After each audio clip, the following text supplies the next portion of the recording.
Alright, spooky Halloween time, and we've got ourselves a Schreckwulfen from Konflikt 47. This fellow has a bit of an SS leadership to him, as we see in his pants. He's got that I think I was trying to go for the fall camo, but I did my own bit with it. Originally I was trying to go for blotches, saber-toothed tiger blotches is what I was going for. Things you might see on certain pictures. They usually had them on their main, because this guy's supposed to be a new division created in the later half of the war, the SS Saber-Tooth Division, or the Sabelzahn in German right there. So let's go over and try to remember how I painted this, so when I go over the other fellows, I can use this as a guide. Now what we're going to notice is he's got some nice flesh going on there. Now originally I was thinking about doing the whole fur over it, but that seemed a bit too what everybody does, and also a bit frighteningly too furry.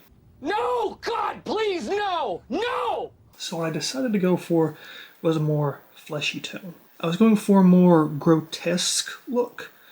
As you can see, if you have the Wolfman transforming, as you've maybe seen in other movies before, when it's that fleshy undertone to them, they look a bit more primal, a bit more bestial than just being completely covered in fur, something much more frightening, something closer to The Thing, if you've ever seen that fantastic movie. But as I painted it and as it came together, the flesh tone more symbolized him as a man, although he had the enhanced bestial strength of a wolf, or a werewolf in this case, that he still had the sentience of a man. That's how the flesh came out, because it didn't turn out as grotesque as one might think.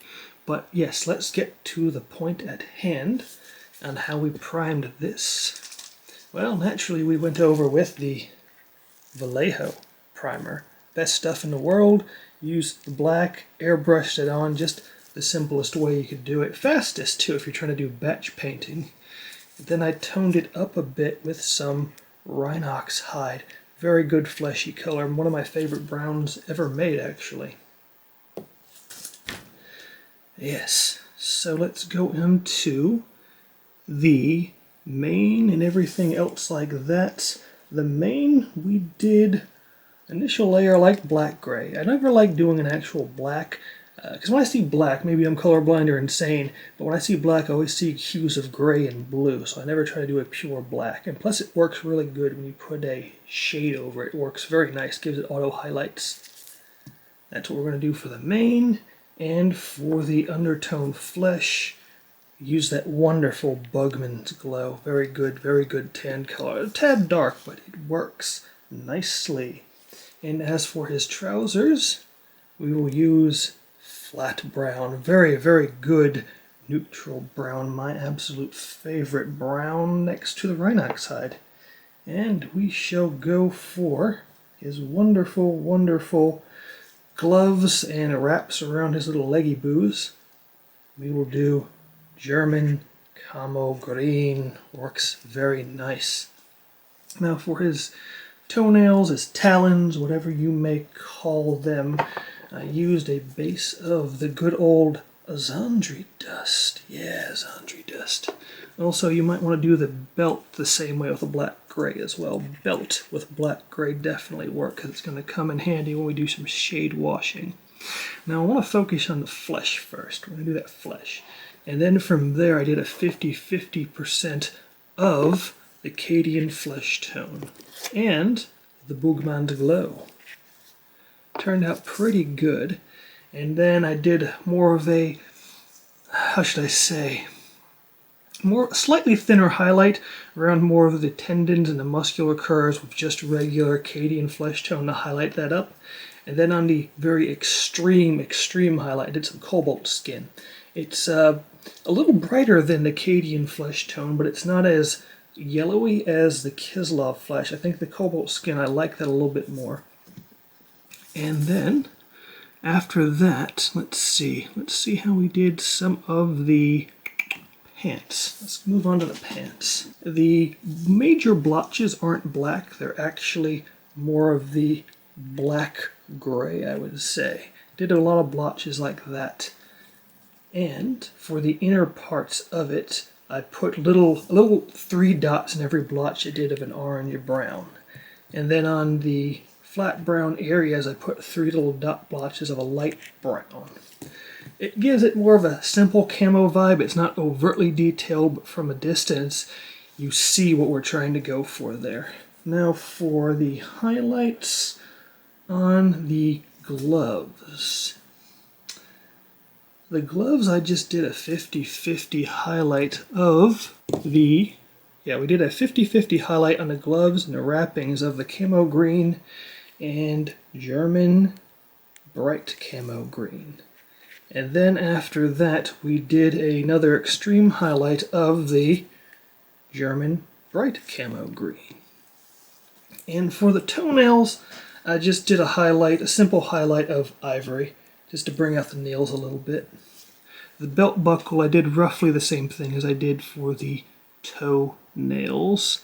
And we'll go for the mane. The mane was the most interesting part because I wanted him to stand out, and what stands out even more than an albino animal, in this case he's a white wolf.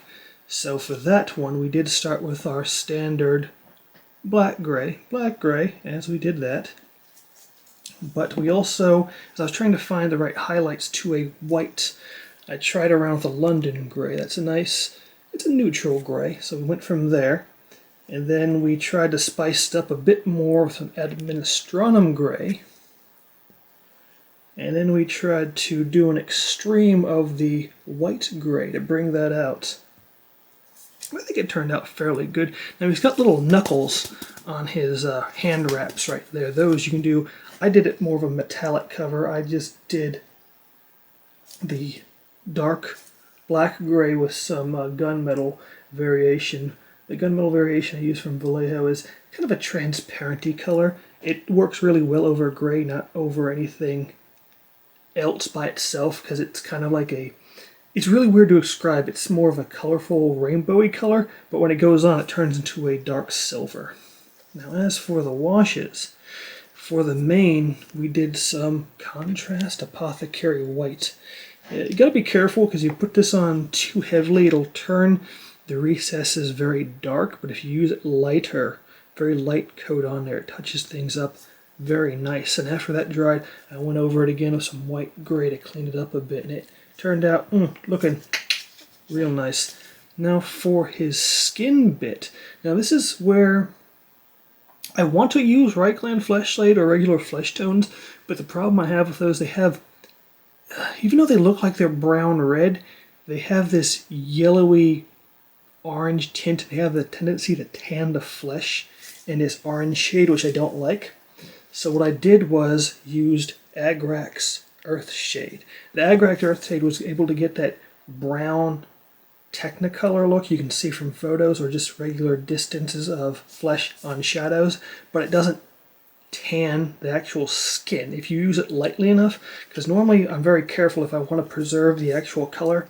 What I'll do is I'll get a nice moderately large but not extremely heavy flat brush. I'll water it down, dampen it up. I won't stick it actually in the pile. I'll pour a little bit of the flesh shade out on a wet palette or piece of paper, and I'll dabble it in there, wick off some excess, and just slap it on.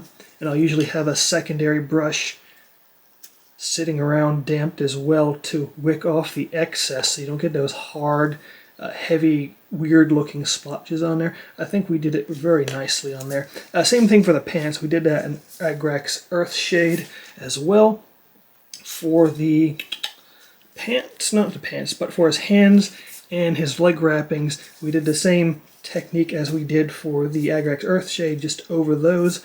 You got to be careful using the Athonian Camo Shade because it does have a very heavy yellow to it, even though it's primarily supposed to be more of a black green. There's this weird yellow, and if you use too much of it or try to dilute it at a weird ratio, you'll get yellow. So you got to be careful using that one. But it works better than actual green inks because the green inks has the same problem as, I would say, the Reichland Flesh Shade. It tends to darken the entire undershade more green. I don't want that. I want green in the recesses, not green over top. So you got to thin it out carefully, but be very gentle on how you do it. And I did try to poke out a little bit more highlights after I shaded with the highlighted colors, make it look a bit more clean. Also did, for the built in the satchel, I did a little bit of a dark gray. You can use a field blue or kind of a gray blue to pick those out just to make them stand out a bit. Teeth, same process we did for the talons, the same thing going on there. And, I mean, you could put like a bit of blood texture to him or splatter to make him look like he's enjoying the glory, but I wanted to keep him base and simple.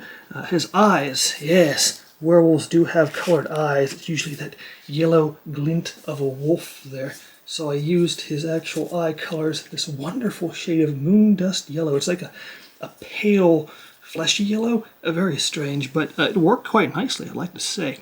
But that is, I believe, everything I have right now for this spooky Halloween goodness. I have some Nachtjägers coming up next.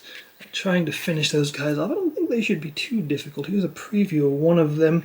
And we got Red, the Crimson Nachtjäger, a new strand of DNA splicing. I think it's going to turn out quite nicely.